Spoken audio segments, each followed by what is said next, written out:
এটা হচ্ছে শাহজাদপুর থেকে এনায়েতপুরের রোড। এর ভিতর দিয়ে শাহজাদপুর এনায়েতপুরের রোড হিসাবে পরিচিত। এই রাস্তাতে প্রচুর পরিমাণে সিএনজি চলে। সিএনজির মানে এত পরিমাণে সিএনজি আর অটো ভ্যান সেটা বলার মতো না। রাস্তাটা খুব সুন্দর।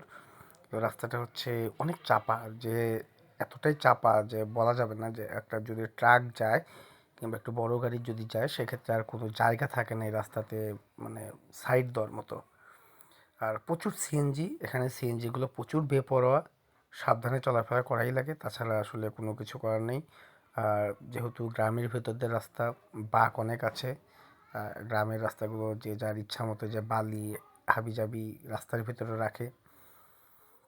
আর রাস্তাগুলো আসলে ওইভাবে মানে ঠিকও করে না। রাস্তাটা অনেক একটু মানে অসমান আছে, কার্পেটিংটা ভালো হয়নি, তো সেই জন্য একটু কষ্ট হয় মাঝে মাঝে। আর এই রাস্তাতে হঠাৎ করে বাচ্চারা হঠাৎ করেই মাঝে মাঝে রাস্তা